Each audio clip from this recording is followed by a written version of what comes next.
The afternoon sun cast long shadows across Riverside Park as Marcus Rodriguez pushed his 6-year-old daughter Sophia higher on the swing set. Her delighted squeals echoed across the playground, a sound that never failed to bring a smile to his weathered face. The sleeves of his worn flannel shirt were rolled up to his elbows, revealing intricate black ink that snaked up his forearms like living stories written in permanent ink. Sophia's dark curls bounced with each arc of the swing, her small hands gripping the chains tightly as she called out to her father. "Daddy, look how high I can go." Marcus stepped back, his calloused hand still ready to catch her if needed, watching as his daughter's face lit up with pure joy. These moments were everything to him, the bright spots in days that often felt heavy with responsibility and struggle. Around them, other families enjoyed the warm Saturday afternoon. Children raced between the jungle gym and the sandbox while parents chatted on benches or pushed strollers along the winding paths. Marcus noticed how conversation seemed to quiet when he passed, how mothers pulled their children a little closer, how fathers avoided eye contact. He had grown accustomed to these reactions over the years, understanding that his appearance told a story most people weren't interested in reading beyond the surface. His tattoos were visible reminders of a life most suburban parents couldn't imagine. The eagle perched on his right forearm, wings spread wide over a banner that read, "Semper Fi," was partially visible beneath his rolled sleeve. On his left arm, dates and names formed a memorial that few would recognize as anything more than intimidating decoration. To the casual observer, Marcus looked like trouble, a man who didn't belong in their safe haven of manicured lawns and neighborhood watch signs. But Sophia saw none of that. To her, he was simply the daddy who made her favorite pancakes on Sunday mornings, who read her bedtime stories with different voices for each character, who held her when thunderstorms made her afraid. She saw the man who worked 2 jobs to keep their small apartment, who helped her with homework at the kitchen table, who never missed a parent-teacher conference despite his exhaustion. "I want to go to the monkey bars now," Sophia announced, jumping off the swing with the fearless confidence that only children possess. Marcus caught her hand as she landed, steadying her with a gentle smile. His touch was careful, protective, the kind of instinctive tenderness that came from being both mother and father to a child who had already lost too much. They walked together toward the climbing structure, Sophia's small hand secure in his larger one. Marcus's eyes constantly scanned their surroundings, a habit ingrained from years of training and sharpened by the reality of being a single father in a world that often viewed him with suspicion. He noticed the woman on the bench who quickly looked away when their eyes met, the father who guided his son toward a different piece of equipment when they approached. The monkey bars stretched before them like a challenge Sophia had been working toward for months. She had been practicing, building up the strength in her small arms, determined to make it all the way across without dropping. Marcus positioned himself beneath the bars, his arms ready to catch her if she fell, his voice offering quiet encouragement as she reached for the first rung. "You've got this, princess," he said softly, using the nickname that never failed to make her grin. "Take your time and remember what we practiced. 1 bar at a time." Sophia wrapped her fingers around the first bar, her tongue poking out in concentration as she lifted her feet from the platform. Her legs swung slightly as she reached for the second bar, her face scrunched with effort. Marcus moved along beneath her, his presence a steady comfort as she progressed across the obstacle that seemed enormous from her perspective. Other children gathered to watch, some cheering Sophia on, others staring with curiosity at the intimidating man who spoke with such gentle patience. Their parents watched too, though their expressions ranged from mild interest to barely concealed concern. Marcus felt their stares like physical weight, but he kept his focus on his daughter, on being the father she needed him to be. Halfway across the monkey bars, Sophia's grip began to slip. Her arms trembled with fatigue, and for a moment, panic flashed across her small face. Marcus stepped closer, his voice calm and reassuring. "You're doing great, sweetheart. Just breathe and take your time. I'm right here if you need me." The simple words seemed to restore Sophia's confidence. She adjusted her grip, took a deep breath, and continued across the bars with renewed determination. When she finally reached the platform on the other side, her triumphant shout rang across the playground. Marcus's face broke into a proud smile, his heart swelling with the kind of joy that made all the hardships worthwhile. "That's my girl," he said as she scrambled down to run into his arms. "You did it all by yourself. I'm so proud of you." Sophia wrapped her arms around his neck, her voice breathless with excitement. "Did you see, Daddy? I made it all the way across without falling. Wait until I tell Miss Rodriguez at school on Monday." Marcus held her close, breathing in the scent of her strawberry shampoo, feeling the rapid beat of her heart against his chest. These were the moments that mattered, the memories he was determined to give her despite their circumstances. He had learned to treasure each victory, each laugh, each simple afternoon that reminded him why he fought so hard to build a life for them both. Where in the world are you watching from right now? Perhaps you're seeing this story unfold in a place where fathers and daughters share similar moments, where playgrounds echo with the same sounds of childhood joy and parental pride. What time is it where you are as you witness this peaceful scene, this calm before a storm that will test everything Marcus holds dear? As Sophia ran back toward the swings, Marcus followed at a leisurely pace, his eyes automatically scanning the park's perimeter. Years of training had taught him to be aware of his surroundings, to notice details that others might miss. He saw the jogger who had passed by 3 times, the maintenance worker who seemed more interested in watching families than trimming bushes, the car that had been parked across the street for the past hour. But on this particular afternoon, Marcus noticed something else. A woman on a bench near the playground entrance was speaking quietly into her phone, her eyes fixed on him with an intensity that made his instincts prickle with unease. Her voice carried just enough for him to catch fragments of her conversation, words like "suspicious" and "doesn't belong here," that sent a chill down his spine. He had been here before, in situations where his appearance told a story that others wrote without knowing the first chapter. The difference now was Sophia, his innocent daughter who saw the world through eyes unclouded by prejudice or fear. She was depending on him to keep her safe, to be the steady presence in her life that she could count on no matter what storms might come. Marcus called Sophia over, his voice carrying a subtle urgency that she had learned to recognize. "Time to head home soon, sweetheart. We need to stop by the grocery store before it gets too late." But Sophia wasn't ready to leave her triumph behind. She had conquered the monkey bars, and the playground felt like her kingdom. "5 more minutes, Daddy. Please. I want to try the big slide just once." Marcus glanced toward the woman on the bench, who had ended her phone call and was now watching them with undisguised suspicion. Every instinct told him to leave immediately, to trust the warning signals that had kept him alive in far more dangerous places than a suburban playground. But Sophia's pleading eyes and the simple joy on her face made him hesitate. He was tired of running from assumptions, weary of letting other people's prejudices dictate how he lived his life. This was a public park, and he had every right to be here with his daughter. They weren't doing anything wrong, weren't bothering anyone, weren't causing any trouble. Sophia deserved to enjoy her childhood, to have normal experiences in normal places without her father's paranoia casting shadows over every moment. "Okay, princess," he said finally, his voice softening as he made a decision that would change everything. 5 more minutes. But then we really do need to go. Sophia's delighted squeal as she raced toward the slide was the last sound of pure happiness they would share for a very long time. Marcus watched her climb the ladder with the same careful attention he had given to every moment of her life, unaware that across the park, the woman on the bench was making another phone call, this one to the police department. The afternoon sun continued to shine, children continued to play, and the world continued to turn as if nothing had changed. But in the space between one heartbeat and the next, between one moment of peace and the chaos that was coming, Marcus Rodriguez was about to discover that sometimes being a good father isn't enough to protect your child from a world that judges by appearances rather than truth.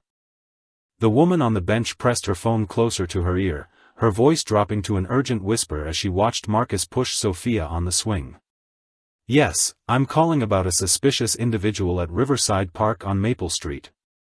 There's a man here with tattoos covering his arms, and he's been watching the children for over an hour now."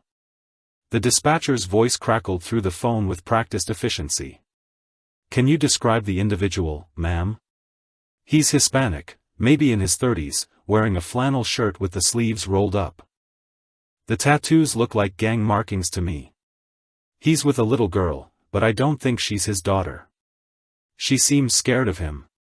The lie came easily, born from assumptions and fear rather than observation. Sophia's delighted laughter echoed across the playground at that very moment, her face glowing with happiness as her father made silly faces to entertain her. But the woman saw only what her prejudices allowed her to see. The dispatcher continued gathering information with clinical detachment. What makes you think the child isn't his daughter? The woman's grip tightened on her phone as she searched for justification for her suspicions. She just doesn't look like him, and the way he's watching the other children makes me uncomfortable. Look, I have 2 kids of my own, and this man doesn't belong here. Something isn't right about this situation. Across town, police officer Janet Chen received the dispatch call as she finished her patrol of the shopping district. Her partner, Officer Mike Rodriguez, ironically sharing a surname with the man they were being sent to investigate, glanced up from his incident report as the radio crackled to life. Units 47 and 52, we have a suspicious person report at Riverside Park. Adult male, Hispanic, 30s, multiple tattoos, possibly gang-related. Subject is with a minor female. Caller reports unusual behavior around children. Officer Chen reached for the radio, her voice professional and calm. Unit 47 responding. ETA approximately 8 minutes. The patrol car pulled away from the curb with no urgency, no sirens, just another routine call in a day filled with routine responses to concerned citizens. Neither officer suspected they were about to encounter a situation that would challenge everything they thought they knew about making assumptions based on appearances. Officer Rodriguez, a 20-year veteran with his own stories of being judged by his last name, felt a familiar unease as they drove toward the park. Suspicious person calls involving minorities often turned out to be nothing more than someone existing in a space where others felt they didn't belong. But protocol was protocol, and concerned parents deserved to have their fears addressed, even when those fears were rooted in prejudice rather than genuine threat. Back at the park, Marcus was helping Sophia navigate the climbing wall that led to the big slide. Her small hands gripped the colorful holds as she made her way up, rung by rung, her father's encouraging words guiding her progress. The joy on her face was unmistakable, the trust between them evident in every interaction. That's it, princess. You're almost there. Just 2 more steps and you'll be at the top. Other parents continued to watch from a distance, their conversations muted by the presence of the tattooed man who seemed so out of place in their middle-class sanctuary. Some whispered among themselves, wondering if they should call their own children away from the playground equipment. Others simply observed, their curiosity mixed with the kind of casual judgment that Marcus had learned to navigate throughout his civilian life. The woman on the bench ended her call and remained seated, her self-appointed role as neighborhood guardian requiring her to stay and provide witness to whatever might unfold. She had done her civic duty, she told herself, protecting the innocent children who played nearby. The fact that the most innocent child in the park was currently squealing with delight as her father helped her reach the top of the slide didn't register in her narrow worldview. Sophia reached the platform at the top of the slide, her face flushed with accomplishment and excitement. She looked down at Marcus, who had positioned himself at the bottom of the slide with his arms open wide, ready to catch her if needed. "Here I come, Daddy." She called out, her voice carrying the pure joy that made every struggle worthwhile for the man who had rebuilt his life around her happiness. Marcus smiled up at her, his heart swelling with pride at her courage and determination. "Come on down, sweetheart. I'll catch you at the bottom." As Sophia launched herself down the slide, her hair streaming behind her like a banner of freedom, the sound of a car door slamming echoed across the parking lot. Marcus's trained ears picked up the distinctive sound immediately, his head turning toward the source with the automatic awareness that had been drilled into him during years of service. The black and white patrol car sat at the park's entrance like a period at the end of a sentence, its presence immediately changing the atmosphere of the peaceful afternoon. Parents began gathering their children closer, conversation stopped mid-sentence, and the playground's easy rhythm shifted into something more watchful and tense. Sophia reached the bottom of the slide safely, tumbling into her father's waiting arms with a giggle that seemed to mock the growing seriousness of the situation. Marcus held her close for a moment, his mind already calculating possibilities, assessing threats, preparing for confrontation even as he hoped desperately that the officers were responding to some other call, some other situation that had nothing to do with him and his daughter. But as Officers Chen and Rodriguez approached the playground with purposeful strides, their eyes scanning the area before settling on the tattooed man holding the little girl, Marcus knew with sinking certainty that their peaceful afternoon was about to end. The woman on the bench pointed in their direction, her gesture subtle but unmistakable. The officers nodded acknowledgement and continued their approach, their hands resting casually on their duty belts, their expressions professionally neutral but alert. Marcus felt Sophia's small body tense in his arms as she noticed the approaching officers. Her childhood instincts recognized the change in atmosphere even if she couldn't understand its source. "Daddy," she whispered, her voice suddenly small and uncertain. "Why are those police officers coming over here?" "It's okay, sweetheart," Marcus replied, his voice steady despite the fear beginning to coil in his chest. "They're probably just checking on everyone to make sure we're all safe. There's nothing to worry about." But even as he spoke the reassuring words, Marcus knew they were both lies and hopes wrapped together in the desperate wish that this encounter would end differently than so many others in his past. Officer Chen reached them first, her approach measured and professional as she observed the man holding the little girl. Marcus set Sophia down gently, his movements slow and deliberate, keeping his hands visible as years of experience had taught him. He could feel his daughter pressing closer to his leg, her small hand gripping the fabric of his jeans with increasing anxiety. "Good afternoon, sir," Officer Chen said, her voice carrying the practiced authority that came with years of patrol duty. "We received a call about some concerns at the park. Could I see some identification please?" Marcus reached slowly into his back pocket, his movements telegraphed and non-threatening. "Of course, officer. Is there a problem? We're just here enjoying the playground." Officer Rodriguez positioned himself slightly to the side, his eyes scanning Marcus's visible tattoos with the kind of practiced assessment that catalogued potential threats. The eagle on Marcus's forearm caught his attention, along with the partial view of what looked like military insignia, but the positioning and shadows made it difficult to discern the full meaning of the ink. "We just need to verify who you are and your relationship to the child," Officer Chen explained as she examined Marcus's driver's license. The address showed a modest apartment complex across town, definitely not the affluent neighborhood that surrounded Riverside Park. "This is my daughter Sophia," Marcus replied, his voice steady despite the familiar knot of anxiety forming in his chest. "We come to this park regularly. She just learned to cross the monkey bars today." Sophia looked up at the officers with wide, frightened eyes, her small world suddenly invaded by uniformity and authority that she didn't understand. The happiness that had lit up her face moments earlier was replaced by confusion and growing fear as she sensed the tension radiating from her father despite his calm exterior. "Daddy," she whispered, tugging on his shirt. "I want to go home now." Officer Chen's expression softened slightly at the child's obvious distress, but protocol demanded that she continue the investigation. "Sir, do you have any documentation proving your relationship to this child? Custody papers, birth certificate, anything like that?" The question hit Marcus like a physical blow. The assumption that he might not be Sophia's father, that he might be some kind of predator, burned through him with familiar humiliation. He had dealt with this before, the automatic suspicion that came with his appearance, but having it happen in front of his daughter added a layer of pain that was almost unbearable. "I don't carry her birth certificate to the playground, officer," Marcus replied, his voice still controlled but edged with the frustration he was fighting to suppress. "I'm her father. We live together. She calls me daddy. What more proof do you need?"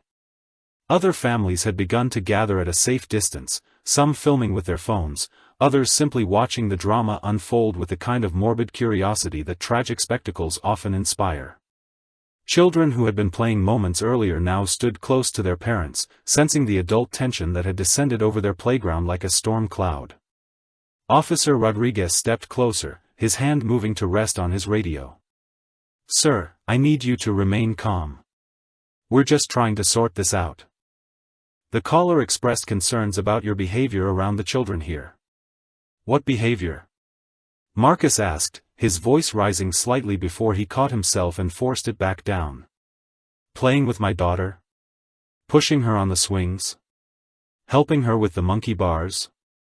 What exactly did someone find suspicious about a father spending time with his child?" Sophia began to cry, the soft, heartbroken sobs of a child whose world was suddenly scary and confusing. She didn't understand why these strangers were questioning her daddy, why his voice sounded different, why the happy afternoon had turned into something that felt dangerous and wrong. Marcus knelt down to Sophia's level, his heart breaking at the tears streaming down her small face.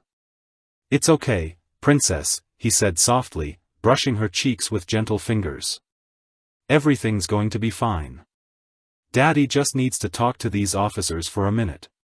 "Sir, I need you to stand up and keep your hands where we can see them," Officer Chen said, her voice taking on a sharper edge as Marcus's movement triggered her training protocols. The simple act of comforting his crying daughter was being interpreted as potential threat behavior. Marcus stood slowly, his hands raised slightly, his mind racing through the implications of what was happening. He had done nothing wrong, had committed no crime, had simply been a father playing with his daughter in a public park.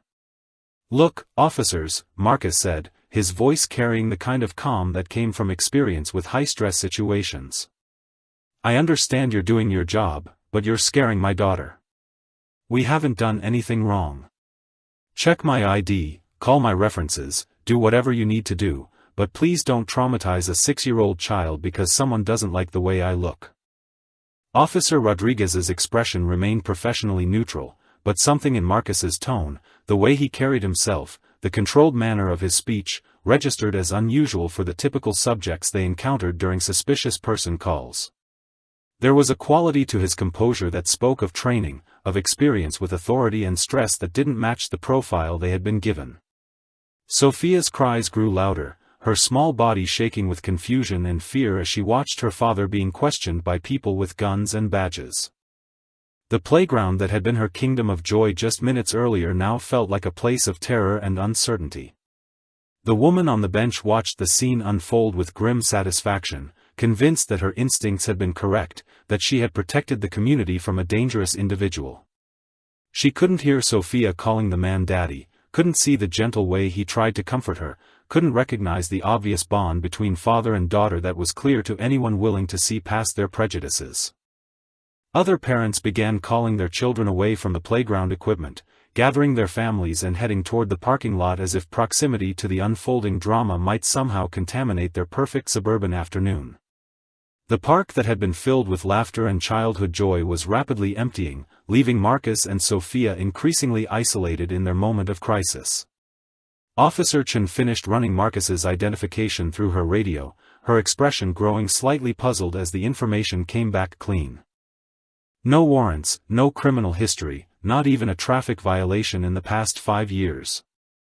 The address checked out, the license was valid, and nothing in the system suggested the man posed any kind of threat. But the call had been made, the investigation had begun, and protocol demanded that they continue until they were satisfied that no crime was being committed. The fact that no evidence of wrongdoing existed didn't erase the lingering suspicion that had brought them to the park in the first place. The radio crackled with another transmission as Officer Chen waited for additional guidance from dispatch. Despite Marcus's clean record, the original caller's insistence that something was wrong continued to influence the trajectory of the encounter. Protocol in cases involving children required thorough investigation, even when initial evidence suggested no wrongdoing. "Sir, we're going to need you to come with us to the station for further questioning," Officer Chen announced, her hand moving toward the handcuffs on her belt. "We need to verify your relationship to this child and investigate the concerns that were reported." Marcus felt the world tilt beneath his feet. The words hit him like physical blows, each syllable carrying the weight of injustice and prejudice that he had hoped to shield his daughter from. You're arresting me for playing with my own child in a public park? He asked, his voice carrying disbelief mixed with growing anger. We're detaining you for questioning, Officer Rodriguez clarified, stepping closer as backup protocol required. You can cooperate and make this easy, or we can do this the hard way. Your choice. Sophia's sobs grew hysterical as she watched her father being threatened by the uniformed officers. She didn't understand the words being spoken, but she recognized danger when she saw it. Her small hands reached for Marcus, desperate for the safety and comfort that only he could provide in her frightening world. Daddy, don't let them take you away, she cried, her voice breaking with the kind of heartbreak that only children can experience when their sense of security is shattered. Please, Daddy, I want to go home. Marcus knelt down despite the officer's warnings, unable to ignore his daughter's distress. His hands shook slightly as he cupped her tear-stained face, trying to find words that could somehow make sense of the senseless situation unfolding around them. Listen to me, Princess, he said softly, his voice gentle despite the chaos surrounding them. Daddy needs to go with these officers for a little while, but everything is going to be okay. I promise you that. Mrs. Chen from next door is going to come get you, and I'll be home before bedtime. The lie came easily because the alternative was unthinkable. Marcus couldn't tell his 6-year-old daughter that he might not come home, that the system designed to protect children like her was now tearing their family apart based on nothing more than assumptions and prejudice. Sir, step away from the child and place your hands behind your back, Officer Chen commanded, her patience exhausted by what she perceived as non-compliance. You're making this harder than it needs to be. Marcus stood slowly, his eyes never leaving Sophia's face as Officer Rodriguez moved behind him with handcuffs. The metal felt cold against his wrists, a familiar weight that brought back memories of other times, other places where his freedom had been constrained by circumstances beyond his control. The crowd of onlookers had grown larger, drawn by the spectacle of a man being arrested in their peaceful neighborhood park. Cell phones captured every moment, uploading the drama to social media feeds where it would be stripped of context and turned into entertainment for strangers who would never know the whole story. Sophia's screams echoed across the playground as she watched her father's hands being secured behind his back. The sound cut through Marcus like a knife, each cry a reminder of his failure to protect her from the harsh realities of a world that judged people by their appearance rather than their character. A park maintenance worker approached the officers, his expression troubled as he witnessed the arrest. Excuse me, officers, but I've seen this man here many times with his daughter. They come here regularly, and I've never seen anything inappropriate. The little girl obviously loves him. Officer Rodriguez looked up from securing the handcuffs, his expression impatient. Sir, please step back. We're conducting an official investigation based on reported concerns about this individual's behavior. The maintenance worker persisted, his conscience compelling him to speak despite the officer's dismissal. I'm telling you, something's not right here. That man has never caused any problems. He's always been respectful, always cleaned up after his daughter, always been a good father as far as I can see. We appreciate your input, sir, but we need you to move along now, Officer Chen said firmly, her attention focused on the logistics of transporting Marcus to the station while ensuring Sophia's safety. Marcus felt the weight of the moment settling over him like a shroud. Everything he had worked for, every sacrifice he had made to build a stable life for his daughter, was crumbling because of one person's prejudiced phone call. The injustice burned through him, but he forced himself to remain calm for Sophia's sake. Officers, Marcus said quietly, his voice carrying the kind of controlled desperation that comes from having everything to lose. My neighbor's phone number is in my wallet. Mrs. Chen can vouch for me, can take care of Sophia until this gets sorted out. Please don't let this traumatize my daughter any more than it already has. Officer Chen retrieved Marcus's wallet from his pocket, noting the careful organization of his cards and documents, the photos of Sophia that filled every available space, the modest amount of cash that spoke to someone living paycheck to paycheck but managing responsibly. The photos were what gave her pause. Picture after picture of the same little girl, documenting birthdays and holidays, first days of school and quiet moments at home. The images told the story of a devoted father, someone who treasured every moment with his child and made sure to capture their life together. But protocol was protocol, and the arrest was already in motion. The paperwork had been started, the call had been logged, and backing down now would raise questions about their judgment and procedure. Marcus was led toward the patrol car as Sophia's cries grew more desperate. Other children in the park watched with wide eyes as their peaceful afternoon was shattered by the sight of a father being taken away from his daughter. Parents pulled their own children closer, uncertain whether they were witnessing justice or tragedy. The woman on the bench watched the arrest with satisfaction, convinced that her vigilance had prevented some unnamed catastrophe. She gathered her belongings and prepared to leave, her duty done, her conscience clear, her prejudices validated by the official response to her concerns. Sophia tried to run after the patrol car as it pulled away, her small legs carrying her as far as the parking lot before a kind stranger gently caught her and held her back. Her screams for her daddy echoed across the park long after the police car had disappeared from sight, a sound that would haunt everyone who heard it. In the back seat of the patrol car, Marcus sat in silence, his hands still cuffed behind his back, his heart breaking at the memory of his daughter's tears. He stared out the window at the familiar streets of his neighborhood, wondering how a simple afternoon at the park had turned into a nightmare that would change everything for both of them. The tattoos on his arms, hidden now beneath his sleeves, carried stories that no one had bothered to ask about, honors that no one had thought to investigate, a history of service and sacrifice that had been dismissed in favor of assumptions and fear. The fluorescent lights of the police station cast harsh shadows across the booking area as Marcus was led through the familiar ritual of processing.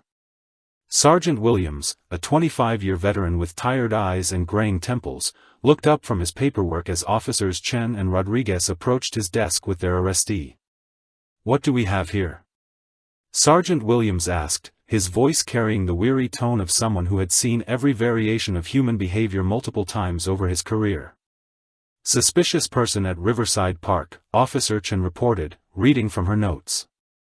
"Caller reported unusual behavior around children. Subject was with a minor child claiming to be his daughter, but we couldn't verify the relationship on scene." Marcus stood quietly between the officers, his posture straight despite the handcuffs, his expression controlled but alert. Years of military training had taught him how to carry himself in stressful situations, how to maintain dignity even when circumstances seemed designed to strip it away. Sergeant Williams studied Marcus with the practiced eye of someone who had learned to read people quickly and accurately. Something about the man's bearing, the way he held himself despite being restrained, struck him as unusual for the typical cases they processed. "Name?" the sergeant asked, his fingers poised over the keyboard. "Marcus Antonio Rodriguez," Marcus replied, his voice clear and steady. "And I need to make arrangements for my daughter. She's 6 years old and was left at the park with strangers."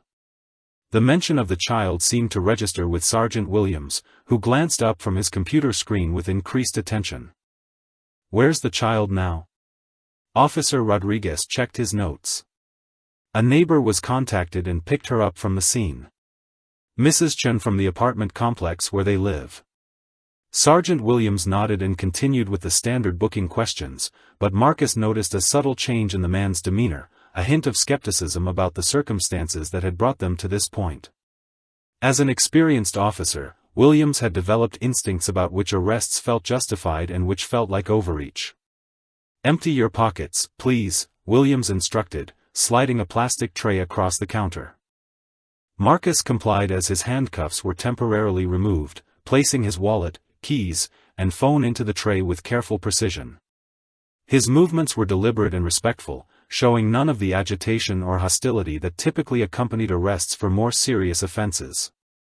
The contents of his wallet told a story that began to contradict the narrative that had brought him here. Credit cards in good standing, a library card, a gym membership, insurance cards, and photo after photo of Sophia at various ages and occasions. The pictures painted a clear portrait of a devoted father who documented every milestone in his daughter's life. Williams examined each item methodically, his expression growing more thoughtful as he processed the evidence before him. The man's identification was in perfect order, his address legitimate, his financial card suggesting someone who managed his responsibilities carefully despite modest means. "Sir, I need to ask you about your relationship to the child who was with you at the park," Williams said, his tone professional but less accusatory than the officers who had made the arrest. "Sophia is my daughter," Marcus replied, his voice steady despite the emotional weight of the situation. "Her mother died in a car accident 3 years ago. It's been just the two of us since then. We go to Riverside Park every Saturday afternoon when I'm not working." The simple statement carried with it a depth of loss and responsibility that resonated with Williams, who had children of his own and could imagine the devastation of raising them alone. He made notes in the file, his questions becoming more routine as he began to suspect they were dealing with a case of mistaken assumptions rather than criminal behavior. "What's your occupation?" Williams asked, continuing down the standard checklist. "I work 2 jobs," Marcus answered. "Maintenance at Riverside Elementary School during the day, and security at the medical center 3 nights a week. I've been at both positions for over 2 years."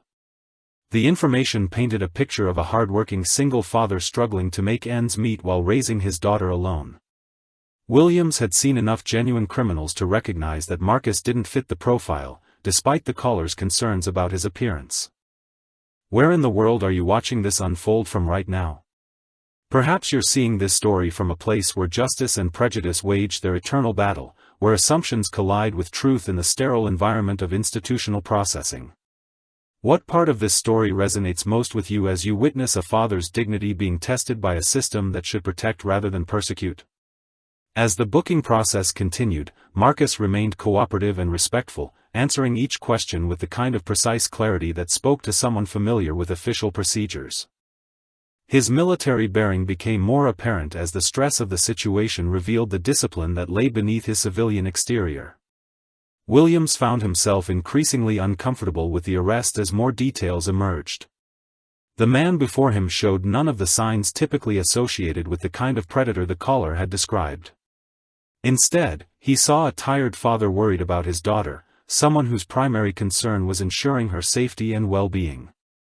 The sergeant's phone rang, interrupting the processing routine. He answered with his usual professional greeting, but his expression changed as he listened to the caller on the other end. "Yes, this is Sergeant Williams. What can I do for you, Mrs. Chen?" Marcus looked up at the mention of his neighbor's name, hope flickering in his eyes as he realized that someone who knew him and Sophia was reaching out to the police station. Williams listened intently to the caller, making notes as she spoke. His questions were brief and direct, seeking clarification about details that could help him understand the true nature of the situation. "How long have you known Mr. Rodriguez and his daughter?" Williams asked into the phone. "And you've never had any concerns about his parenting or behavior around children?" The conversation continued for several minutes, with Williams asking increasingly specific questions about Marcus's character, his relationship with Sophia, and his standing in their small apartment community. As the call progressed, his expression grew more troubled, not with concern about Marcus, but with growing doubt about the validity of the arrest. When Williams finally hung up the phone, he sat quietly for a moment, reviewing his notes and considering the conflicting information he had gathered. The neighbor had painted a picture of a devoted father and responsible tenant, someone who worked hard to provide for his daughter and was well regarded by those who actually knew him. Officer Chen approached the desk with additional paperwork, but Williams held up a hand to pause the proceedings. "We need to take a step back here," he said quietly. "I just spoke with the neighbor who picked up the child, and her account doesn't match the concerns reported by the caller." Marcus remained silent, but his posture straightened slightly as he sensed a potential shift in the direction of his case. Years of experience with military justice had taught him that sometimes the system could self-correct when presented with contradictory evidence. Williams turned to Officers Chen and Rodriguez with a questioning expression. "Did either of you observe any inappropriate behavior between this man and the child at the park? Any indication that she was afraid of him or uncomfortable in his presence?" The 2 officers exchanged glances, forced to confront the reality that their observations hadn't actually supported the caller's allegations. The child had been laughing and playing, clearly comfortable with the man she called Daddy, showing none of the signs of fear or distress that would indicate an abusive or dangerous situation. Sergeant Williams set down his pen and looked directly at Marcus, his expression thoughtful as he processed the conflicting information surrounding the arrest. The standard booking procedure required photographing any visible tattoos for identification purposes, but as he prepared to document Marcus's ink, something in the man's demeanor made him pause. "Sir, I need you to roll up your sleeves so we can photograph your tattoos for the record," Williams said, his tone more respectful than it had been at the beginning of the process. Marcus complied without hesitation, slowly rolling up the sleeves of his flannel shirt to reveal the intricate artwork that covered his forearms. As the fabric moved away from his skin, the harsh fluorescent lights illuminated designs that were far more complex and meaningful than the gang markings the original caller had described. Officer Chen moved closer with the camera, but stopped short when she saw the detailed imagery now fully visible. The eagle on Marcus's right forearm was magnificent in its execution, its wings spread wide over a banner that read, "Semper Fidelis," in precise military script. Below it, a series of dates and coordinates were etched in elegant numbers that clearly marked significant locations and deployments. On his left arm, a different story unfolded in permanent ink. Names were arranged in careful formation, each one surrounded by small symbols and dates that spoke to loss and remembrance. At the center, larger than the rest, was the name, Elena Rodriguez, with a date from 3 years earlier, surrounded by delicate roses and angel wings. Williams leaned forward, his trained eye recognizing military tattoos when he saw them. "Those aren't gang markings," he said quietly, more to himself than to anyone else in the room. "Those are service commemorations." Marcus remained silent, but his posture straightened slightly as someone finally began to see past the surface assumptions that had governed his treatment since the arrest began. The tattoos that had marked him as dangerous in the eyes of strangers were actually a testament to service, sacrifice, and love. Officer Rodriguez, despite sharing a surname with the arrestee, stepped closer to examine the artwork more carefully. The precision of the work, the military symbolism, and the memorial elements told a story that contradicted everything they had been told about this man's character and background. "Sir," Williams said, his voice taking on a different quality as pieces of a larger puzzle began falling into place. "What branch of service?" "Marine Corps," Marcus replied simply, his voice carrying the quiet pride that comes with having served something larger than oneself. 3 tours in Afghanistan, honorable discharge 4 years ago." The room fell silent as the implications of this revelation settled over everyone present. The man they had arrested based on assumptions about his appearance was a decorated veteran who had served his country with distinction and honor. Williams made additional notes in the file, his expression growing more troubled as he realized the magnitude of the mistake they might be making.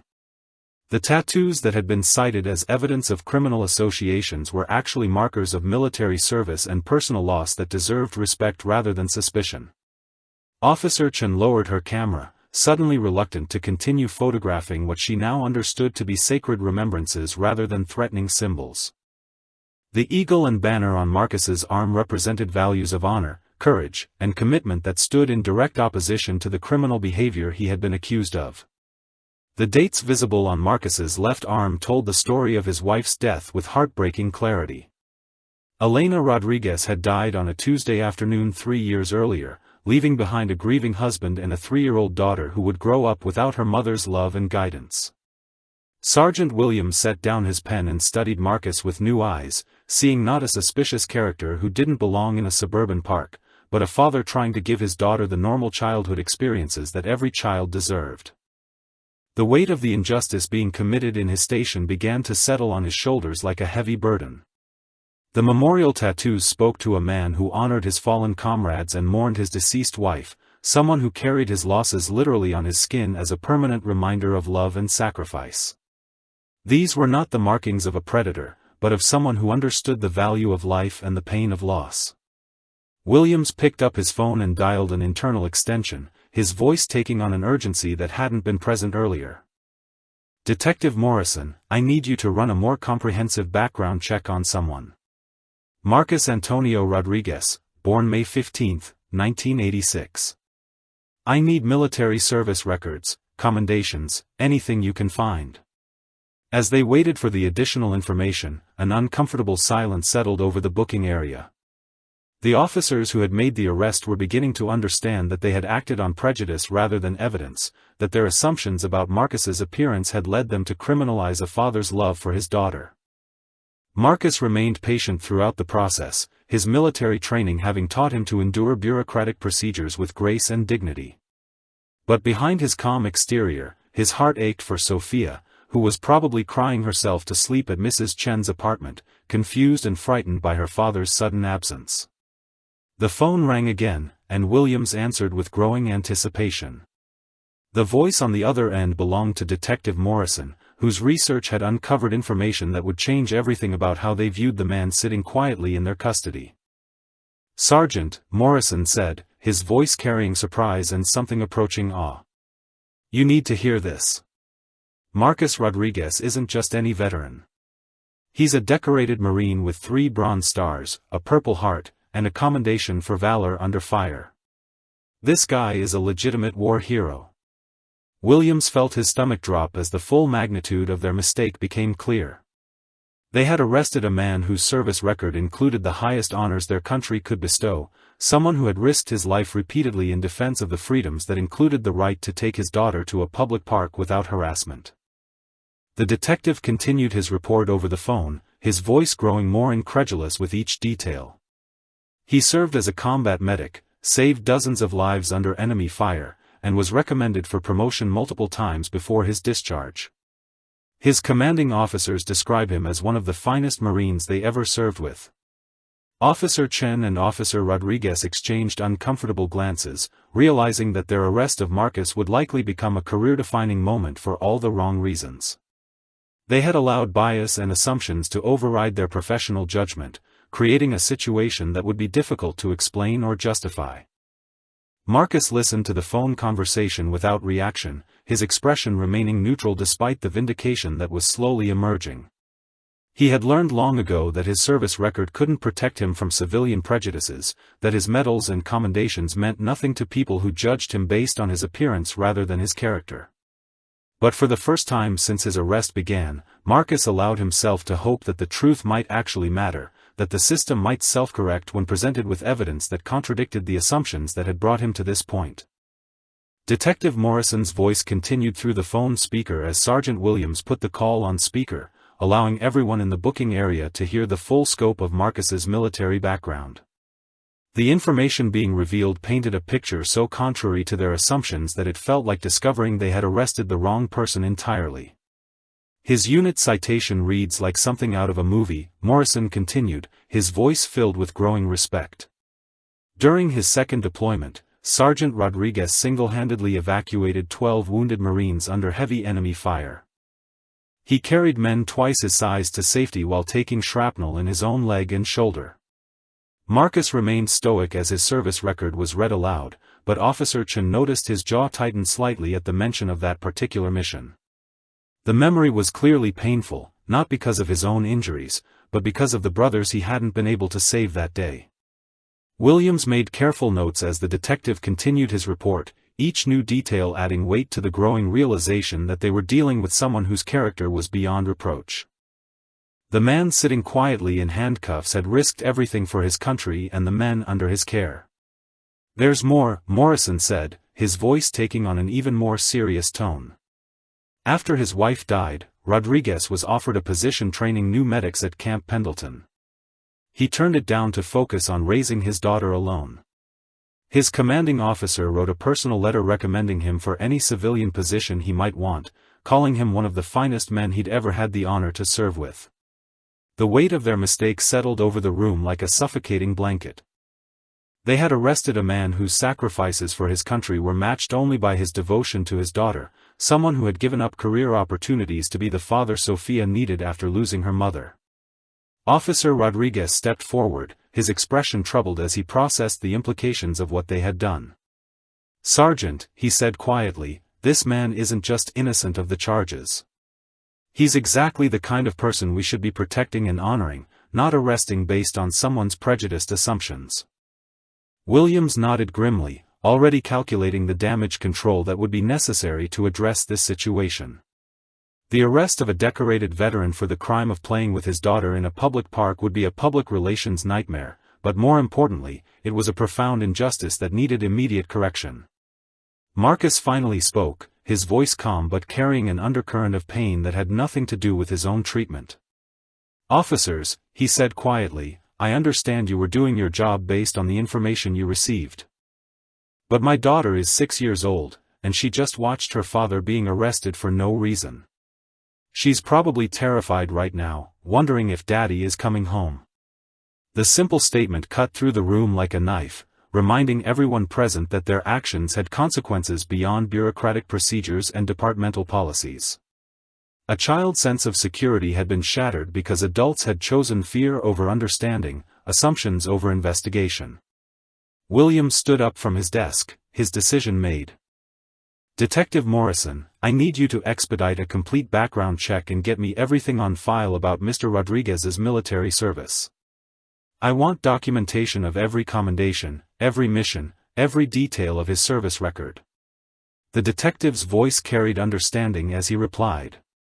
"Already on it, Sergeant. I'm also reaching out to his former commanding officer, Colonel James Mitchell, who's currently stationed at Quantico. This guy has friends in high places who are going to want answers about why he was arrested." Marcus's expression remained neutral, but Williams caught a flicker of something in his eyes at the mention of Colonel Mitchell. The connection suggested that Marcus's military service had created bonds that extended far beyond his discharge date, relationships built on shared sacrifice and mutual respect. What part of this story resonates with you as you witness this moment of recognition and growing accountability?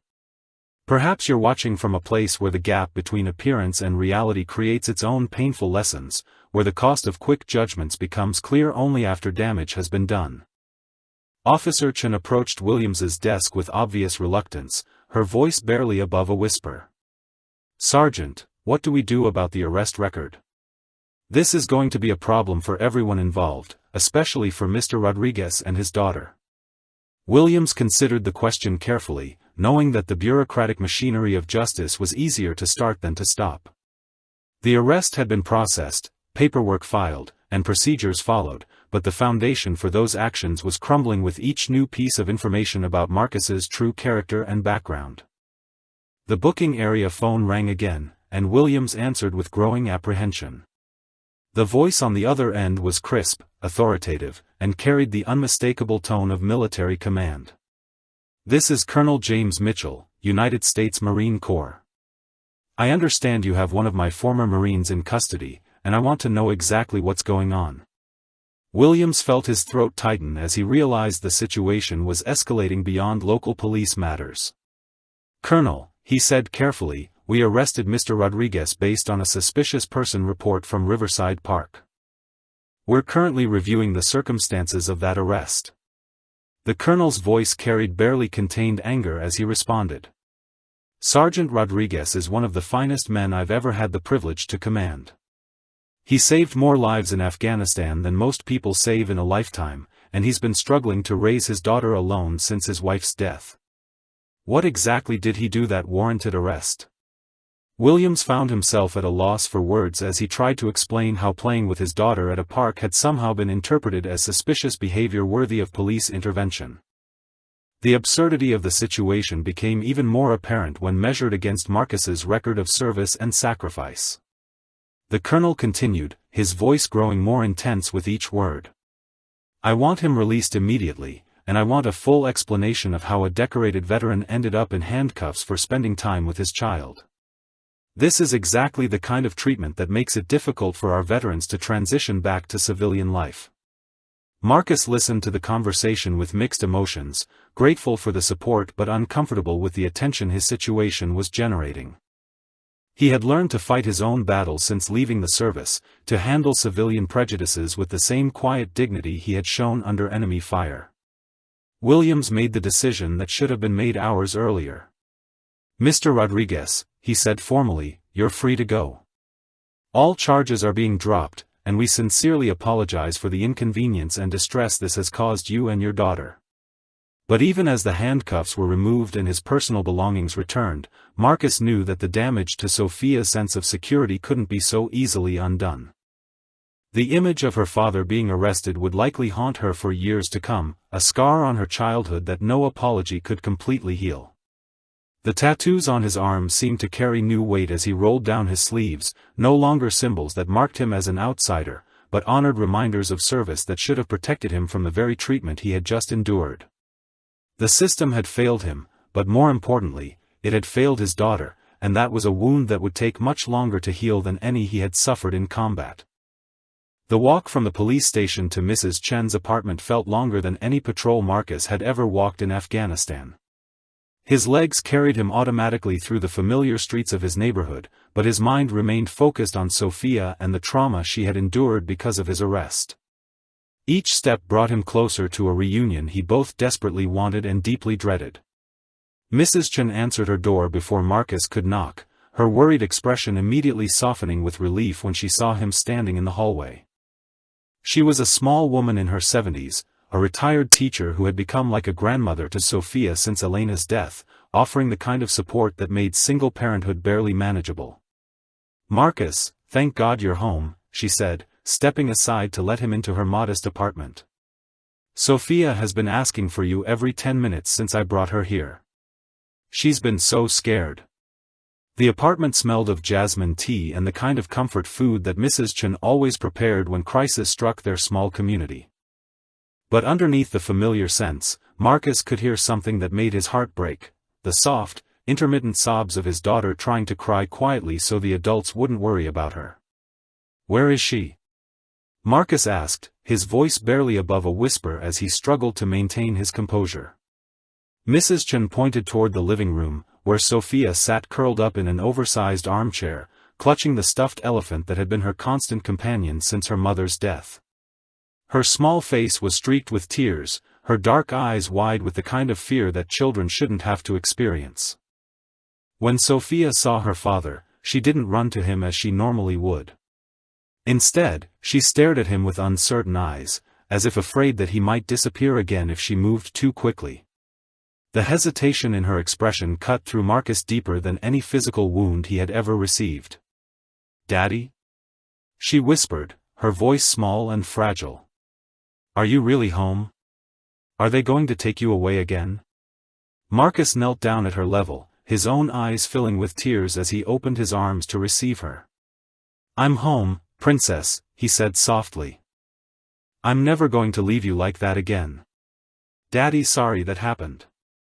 Sophia launched herself into his arms with all the desperate force of a child who had thought she might never see her father again. She wrapped her small arms around his neck and held on with a grip that spoke to her terror of being abandoned, of losing the only parent she had left in the world. "I was so scared, Daddy," she sobbed against his shoulder. "The police took you away and I didn't know if you were coming back. Mrs. Chen said you would, but I didn't know if she was telling the truth." Marcus held her close, breathing in the familiar scent of her strawberry shampoo while fighting back his own tears. The weight of her small body in his arms reminded him of why he had endured everything, why he worked 2 jobs and sacrificed his own needs to ensure that she had stability and love in her life. Mrs. Chen watched the reunion from the doorway, her own eyes moist with emotion as she witnessed the bond between father and daughter. She had called the police station earlier to vouch for Marcus's character, but seeing the aftermath of his arrest made her angry in a way that her gentle nature rarely allowed. "What happened at the police station?" she asked quietly, her voice carrying the controlled fury of someone who had seen too much injustice in her long life. Marcus looked up from Sophia's embrace, his expression weary but grateful. "They realized they had made a mistake," he said simply. "Someone at the park called in a false report because they didn't like the way I looked. But it's over now." The explanation was deliberately simplified for Sophia's benefit, but Mrs. Chen understood the deeper implications of what had occurred. A good man had been criminalized because of prejudice and assumptions, and a little girl had been traumatized because adults couldn't see past their own biases. Sophia pulled back slightly to look at her father's face, her small hands touching his cheeks as if to confirm that he was really there. "Why did they think you were bad, Daddy?" You're the best daddy in the whole world. Marcus struggled to find words that could explain adult prejudice to a 6-year-old without destroying her faith in the fairness of the world. Sometimes people make mistakes, sweetheart, he said carefully. Sometimes they think they know about someone without really knowing them at all. But you didn't do anything wrong, Sophia insisted, her voice carrying the absolute certainty that only children possess about their parents. You were just playing with me at the park. That's not bad. You're right, princess, Marcus replied, holding her closer. Daddy didn't do anything wrong, and I want you to remember that. Sometimes grown-ups make mistakes, but that doesn't mean we did anything bad. Mrs. Chen prepared tea for Marcus while Sophia refused to leave his side, maintaining physical contact as if afraid he might vanish if she let go. The trauma of watching her father arrested had shaken her sense of security in ways that would take time and patience to heal. As they sat together on Mrs. Chen's couch, Sophia curled up against her father's side, Marcus began to understand the full scope of the damage that had been done. His daughter's trust in the safety of their world had been shattered, replaced by a fear that the people meant to protect them might take him away again without warning. The evening news played softly in the background, and Marcus was relieved to see that their story hadn't made the local broadcast. The last thing Sophia needed was to see footage of her father being arrested replayed for public consumption, turning their private trauma into entertainment for strangers. Mrs. Chen served the tea with the kind of gentle efficiency that came from years of caring for others, her movements quiet and soothing as she tried to restore some sense of normalcy to the disrupted afternoon. She had raised 5 children of her own and understood that healing from trauma required patience, consistency, and unconditional love. Daddy, Sophia said suddenly, her voice muffled against his chest. I don't want to go to the park anymore. What if the police come back? The statement broke Marcus's heart because it represented exactly what he had hoped to avoid, his daughter's fear limiting her experiences and stealing her childhood joy. The park had been their special place, their weekly tradition that connected them to the community and gave Sophia a sense of belonging. We'll talk about the park later, sweetheart, Marcus said gently, not wanting to make promises he wasn't sure he could keep. Right now, let's just be grateful that we're together and safe. But even as he spoke the comforting words, Marcus knew that their relationship with their community had been fundamentally changed by the day's events. The trust that had allowed them to move freely through their neighborhood had been broken, replaced by a wariness that would color every future interaction with strangers and authority figures. Sophia eventually fell asleep in her father's arms, exhausted by the emotional toll of the afternoon's trauma. Marcus carried her carefully to Mrs. Chen's guest bedroom, tucking her in with the same gentle attention he had shown every night since Elena's death. As he watched his daughter sleep, Marcus made a silent promise that he would do everything in his power to restore her sense of security and help her understand that the world, despite its occasional cruelty, was still fundamentally good. But he also knew that some scars never fully heal, and that Sophia would carry the memory of this day for the rest of her life. The following Monday morning arrived with the kind of oppressive weight that settles over a community when injustice has been witnessed but not yet addressed.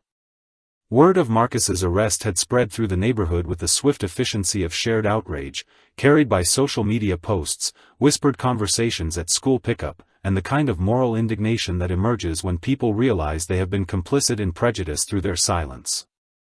At Riverside Elementary School, where Marcus worked maintenance during the day shift, the hallways buzzed with uncomfortable conversations as teachers and staff learned the truth about their quiet colleague.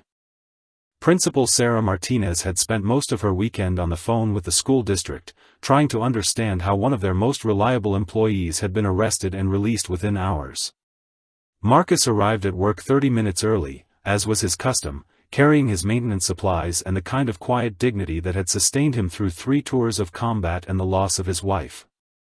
The familiar routine of checking equipment and preparing for the day provided a sense of normalcy that helped him focus on moving forward rather than dwelling on Saturday's injustice. But normalcy proved elusive as word of his presence spread through the school.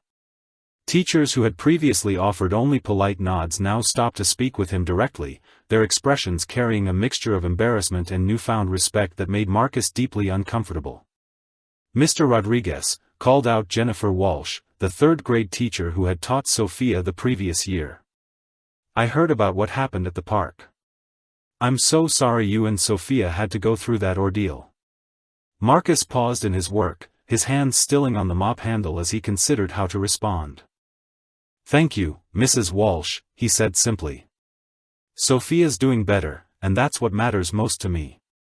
But Mrs. Walsh wasn't ready to let the conversation end there. She had been among the teachers who had wondered about Sophia's father, noting his tattoos during parent conferences and making assumptions about his background that she now realized were both unfair and inaccurate. "I want you to know that what happened was wrong," she continued, her voice carrying genuine regret. "Some of us in the community have been talking, and we're ashamed that our prejudices contributed to what you experienced." The admission hung in the air between them, an acknowledgement of complicity that Marcus hadn't expected but found oddly comforting. He had grown accustomed to being judged by his appearance, but having someone recognize and apologize for that judgment was a rare experience in his civilian life. Principal Martinez appeared in the hallway, her purposeful stride indicating that she had been looking for Marcus specifically. Her expression was serious but warm, carrying the kind of administrative concern that extended beyond mere employee relations into genuine human compassion. "Marcus, could I speak with you in my office for a few minutes?" she asked, her tone suggesting request rather than command. As they walked through the hallways, Marcus noticed that conversation stopped when they passed, not with the suspicious curiosity that had followed him before, but with something approaching reverence. Word of his military service had apparently spread along with news of his arrest, creating a complex mix of shame and respect among the school community. Principal Martinez closed her office door and gestured for Marcus to take a seat across from her desk. Her office was decorated with children's artwork and motivational posters, creating an environment of warmth and encouragement that stood in stark contrast to the sterile booking room where he had spent Saturday afternoon. "Marcus," she began, her voice careful and measured. "I owe you an apology, both personally and on behalf of this school. I should have known more about your background, should have made more effort to understand who you are beyond your job description." Marcus shifted uncomfortably in his chair, unaccustomed to receiving apologies from authority figures. "Ma'am, you've always treated me fairly here," he said quietly. "You have nothing to apologize for." But Principal Martinez wasn't finished. "Over the weekend, I learned about your military service, about the sacrifices you made for our country. I also learned about your wife's death and how you've been raising Sophia alone while working 2 jobs. I'm ashamed that I didn't know these things about someone who works in our school every day." The conversation continued with Principal Martinez explaining how the school community was grappling with the realization that they had failed to see one of their own clearly. Teachers were questioning their assumptions, parents were examining their own prejudices, and everyone was struggling with the knowledge that their indifference had contributed to Saturday's injustice. Marcus listened politely, but his mind remained focused on Sophia and her reluctance to return to school after witnessing his arrest. She had clung to him that morning, afraid that the police might come to their apartment or that he might not be there when she came home from school. Principal Martinez seemed to read his thoughts. "How is Sophia handling everything?" she asked gently. "Mrs. Walsh mentioned that she seemed withdrawn this morning when she dropped her off." "She's scared," Marcus admitted, his voice carrying the weight of a father's helplessness when faced with his child's pain. "She keeps asking if the police are going to take me away again. I don't know how to reassure her that it won't happen when I'm not sure myself." The honesty of his response seemed to affect Principal Martinez deeply. She had dealt with many family crises during her years in education, but the idea that a child was traumatized by her father's unjust arrest struck her as particularly heartbreaking. "Marcus," she said firmly, "I want you to know that this school stands behind you and Sophia. If there's anything we can do to help her feel safe and supported, please let me know immediately." As Marcus returned to his maintenance duties, he found that his interactions with the school community had fundamentally changed. Teachers who had previously ignored him now went out of their way to acknowledge his presence, students who had never noticed him before waved enthusiastically when they saw him in the hallways. The transformation was both gratifying and exhausting. Marcus had never sought recognition for his military service or sympathy for his personal struggles. He simply wanted to work hard, raise his daughter, and live quietly without drawing unwanted attention to their circumstances. But the events at the park had stripped away his anonymity, forcing the community to confront their assumptions and examine their treatment of someone they had chosen not to see clearly.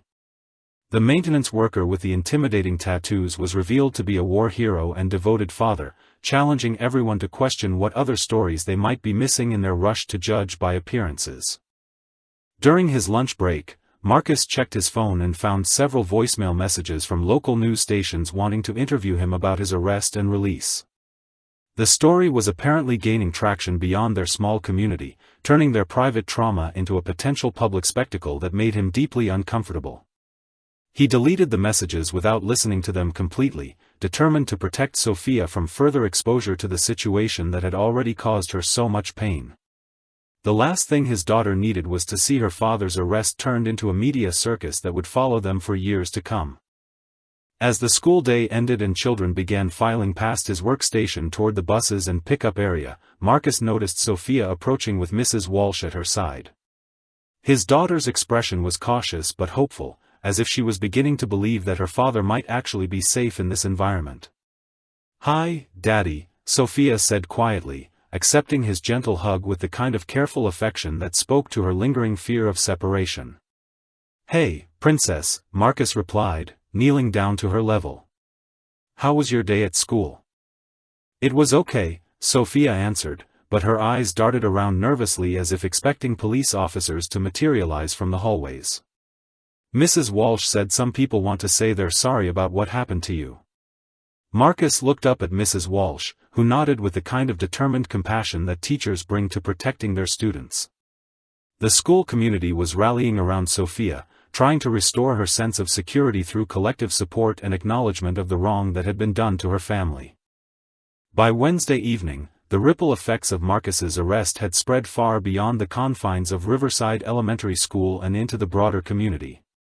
The park maintenance worker who had witnessed the arrest had shared his account on social media, and the story had been picked up by local news outlets hungry for content that highlighted social justice issues and community responsibility. Marcus discovered the extent of the coverage when he arrived at his evening security job at Riverside Medical Center and found his supervisor, Janet Torres, waiting for him with a concerned expression and a stack of newspaper clippings. The headlines ranged from factual to sensational, but all carried the same basic message: a decorated veteran had been arrested for the crime of playing with his daughter. "Marcus, we need to talk," Janet said, gesturing toward her office with the kind of gentle authority that had made her an effective manager for over 15 years. "The hospital administration has been fielding calls all day about you, and we need to discuss how to handle this situation." Marcus followed her into the small office that served as the security department's administrative center, his stomach tightening with the familiar anxiety that came with unwanted attention. He had hoped that his story would remain local, contained within the boundaries of his neighborhood and school community. Janet closed the door and turned to face him with an expression that mixed professional concern with personal sympathy. She had hired Marcus 2 years earlier, recognizing his reliability and integrity despite his lack of traditional security credentials, and had watched him work nights while raising Sophia during the day with quiet admiration. "First, I want you to know that your job is completely secure," she began, her voice carrying the kind of reassurance that only comes from genuine support. "The hospital stands behind you 100%, and we're proud to have a veteran of your caliber on our team." Marcus felt some of the tension leave his shoulders as Janet continued her explanation. The medical center had received dozens of calls and emails from community members who had learned about his arrest and wanted to express their support. Patients, staff members, and local veterans organizations had all reached out to commend the hospital for employing someone with his background and character. "But there's more," Janet said, her expression brightening as she pulled out a folder filled with letters and cards. "These started arriving yesterday, and they haven't stopped coming. The community wants you to know that they see you, they appreciate your service, and they're ashamed of what happened at the park." Marcus opened the folder with trembling hands, his eyes filling with tears as he read message after message from strangers who had taken time to acknowledge his worth and apologize for the prejudice he had faced. Veterans, teachers, parents, and community leaders had all written to express their support and their commitment to ensuring that nothing like his arrest would happen again. If this story has touched your heart, we'd love to know where you're watching from as you witness this outpouring of community support. Perhaps you're seeing this unfold from a place where the power of collective conscience can still triumph over individual prejudice, where people are willing to examine their own assumptions and work toward justice. One letter particularly caught Marcus's attention, written in the careful handwriting of an elderly person who had clearly taken great care with every word. The letter was from Harold Chen, Mrs. Chen's husband, who had served in Vietnam and understood the challenges of transitioning from military to civilian life. Dear Marcus, the letter read, I am writing to apologize on behalf of our community for the injustice you suffered. As a fellow veteran, I know the sacrifices you made for our country, and as a father, I cannot imagine the pain of watching your child witness your arrest for no reason other than prejudice. Please know that many of us are working to ensure this never happens again. Janet watched Marcus read through several of the letters before speaking again. There's something else, she said gently. The Veterans Affairs Office called this afternoon. They want to connect you with support services and help you navigate any benefits you might be entitled to. Apparently, your former commanding officer has been making some calls. Marcus looked up from the letters, his expression mixing gratitude with exhaustion. He had spent years trying to blend into civilian life, avoiding attention and keeping his military service private to protect himself and Sophia from the complications that sometimes came with being a veteran in a society that didn't always understand their experiences. Janet, he said quietly, I appreciate all of this support, I really do. But I just want to get back to normal for Sophia's sake.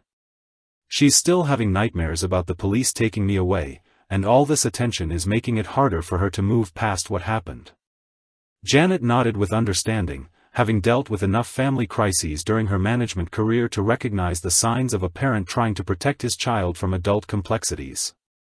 I understand completely, she said. But Marcus, you need to know that this story is bigger than just what happened to you and Sophia. People are talking about bias training for police officers, about community education programs, about making sure this kind of mistake doesn't happen to other families. The conversation continued as Janet explained how the medical center was fielding requests from advocacy groups, civil rights organizations, and veteran support networks, all wanting to use Marcus's story as a catalyst for positive change in their community. The attention was overwhelming, but it was also creating opportunities for systemic improvements that could benefit other families in similar situations. Marcus listened with mixed emotions, understanding the potential for good that could come from his experience while simultaneously worrying about the ongoing impact on Sophia's emotional recovery. The 6-year-old didn't understand why her father was suddenly receiving so much attention, and the continued focus on their trauma was making it difficult for her to process and move beyond the events of Saturday afternoon. As his shift began and Marcus started his rounds through the medical center, he found that his interactions with staff members had changed dramatically. Nurses who had previously offered only polite greetings now stopped to thank him for his service, doctors shared their own stories of family members in the military, and patients who had heard about his situation expressed their support and outrage about his treatment. The attention was both humbling and exhausting. Marcus had never sought recognition for his military service or sympathy for his civilian struggles, preferring to handle his challenges with the same quiet dignity that had sustained him through combat and loss. But the community's response was forcing him to acknowledge that his story represented something larger than his individual experience. During his break, Marcus called Mrs. Chen to check on Sophia, who was spending the evening with her surrogate grandmother while he worked. The older woman's voice carried warmth and concern as she reported that Sophia was slowly beginning to relax, though she still insisted on calling her father every hour to make sure he was safe. She's watching a movie and eating the cookies we made this afternoon, Mrs. Chen reported. But she keeps asking when you're coming home and whether the police know where you work. I think she's afraid they might come to the hospital. The conversation reinforced Marcus's determination to shield Sophia from as much of the ongoing attention as possible, even as he recognized that their lives had been permanently changed by the events at Riverside Park. The community's support was gratifying, but it couldn't erase the trauma his daughter had experienced or restore her sense of security overnight. As Marcus returned to his rounds, he reflected on the strange irony of his situation. He had spent years trying to remain invisible, to avoid drawing attention that might complicate their quiet life together. But Saturday's arrest had thrust him into the spotlight, forcing the community to see him clearly for the first time and grapple with their own assumptions about worth, character, and belonging. The letters in Janet's office represented more than just community support. They were evidence of a collective awakening to the dangers of prejudice and the importance of looking beyond surface appearances to understand the true character of their neighbors. Marcus hoped that Sophia would eventually understand the positive changes that emerged from their ordeal, even if she never forgot the fear and confusion of watching her father arrested for loving her enough to spend a Saturday afternoon at the park. The turning point came on Friday afternoon when Marcus received an unexpected phone call from Police Chief Robert Sullivan, whose voice carried the kind of formal gravity that suggested this was more than a routine follow-up to his arrest and release. The chief had spent the week dealing with public criticism, community pressure, and internal investigations into how the situation at Riverside Park had been handled so poorly. "Mr. Rodriguez," Chief Sullivan began, his tone respectful but heavy with the weight of institutional accountability. "I'm calling to personally apologize for what happened to you and your daughter last Saturday. The arrest was unjustified, the officers involved have been disciplined, and we're implementing immediate changes to prevent similar incidents in the future."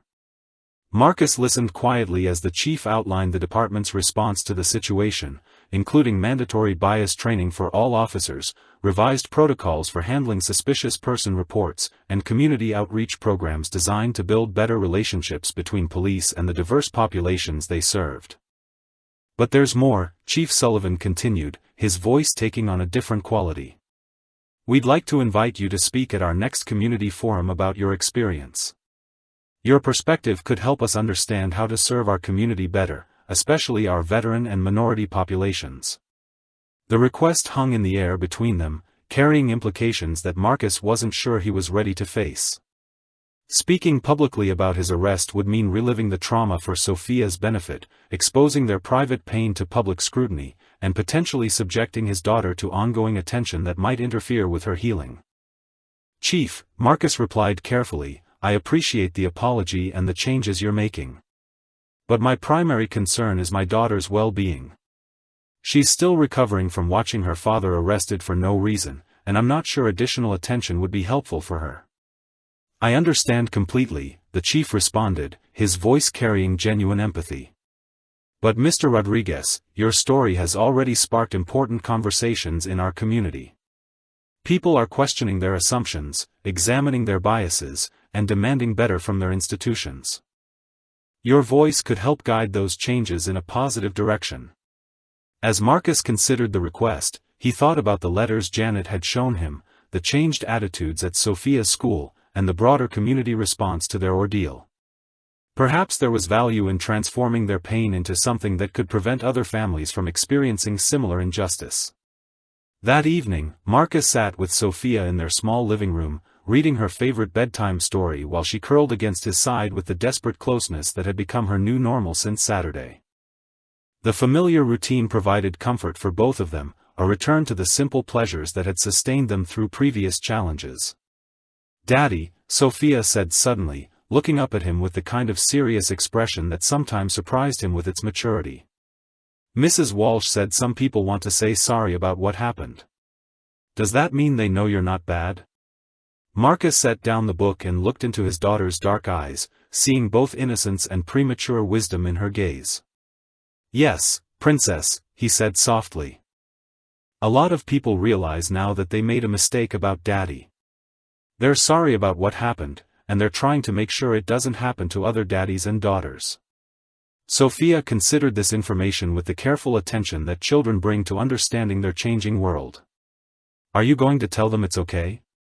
she asked. "Are you going to help them learn not to make mistakes?" The question struck Marcus with unexpected force, coming from the very person who had been most hurt by the community's prejudice and assumptions.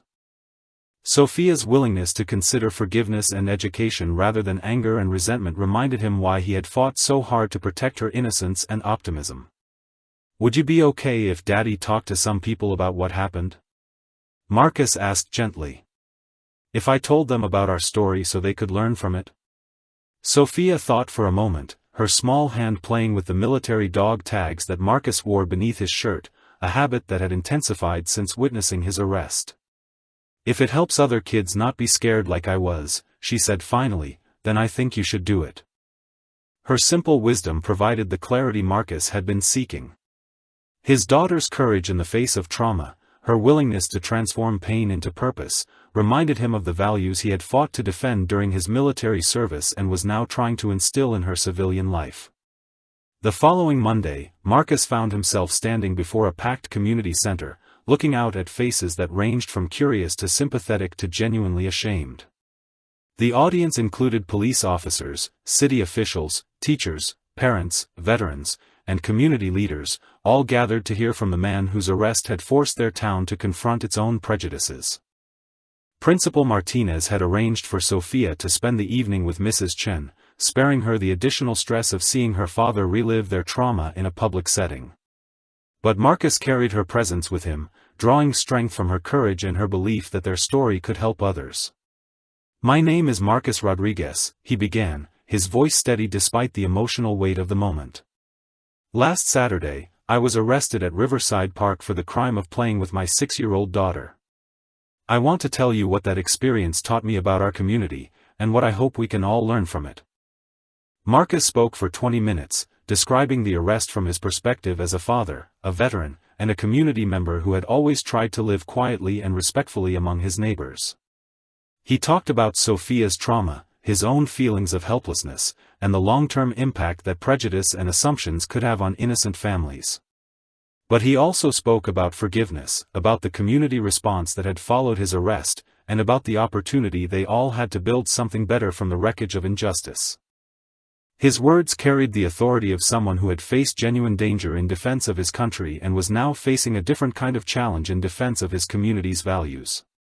The audience listened in rapt silence, many visibly moved by his account of watching his daughter's fear and confusion as her father was taken away for no reason other than someone's discomfort with his appearance.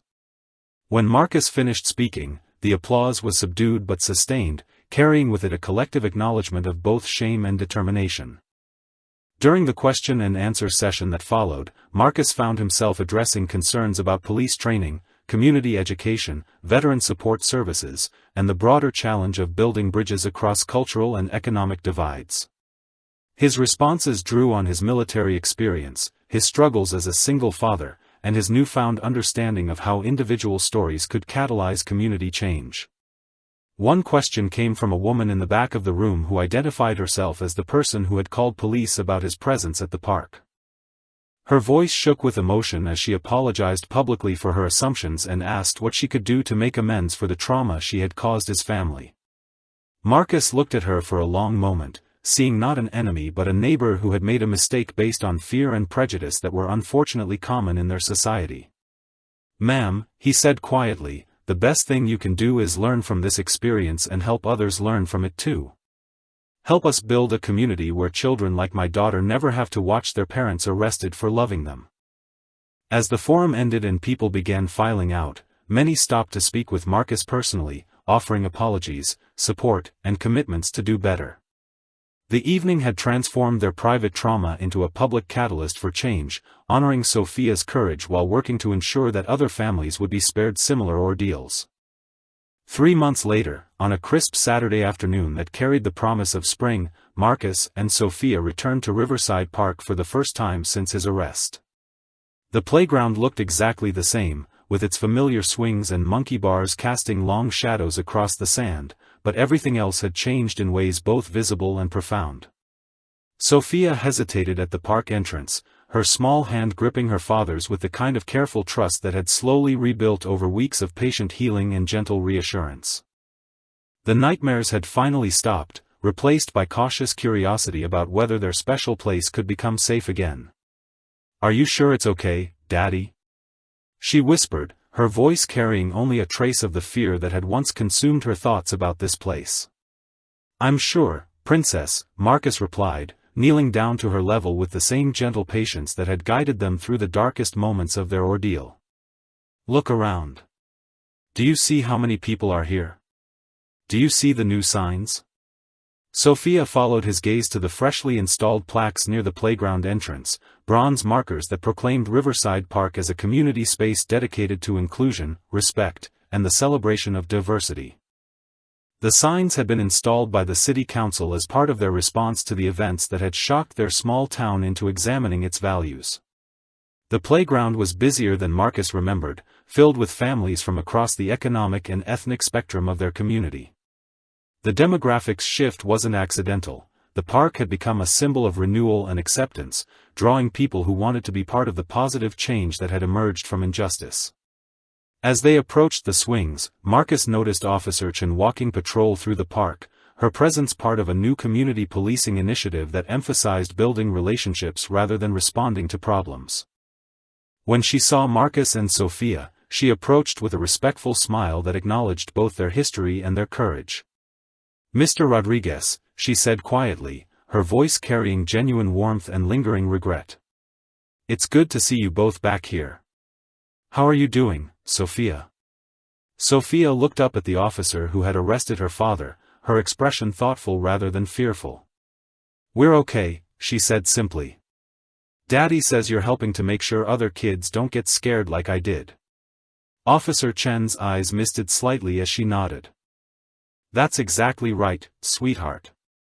We're all working together to make sure everyone feels safe and welcome here." The brief interaction represented a transformation that extended far beyond individual relationships. The police department had implemented comprehensive bias training, revised their protocols for handling suspicious person reports, and established ongoing dialogue with community leaders from diverse backgrounds. Officer Chen herself had become an advocate for reform, using her experience with Marcus's case to educate fellow officers about the impact of assumptions and prejudice.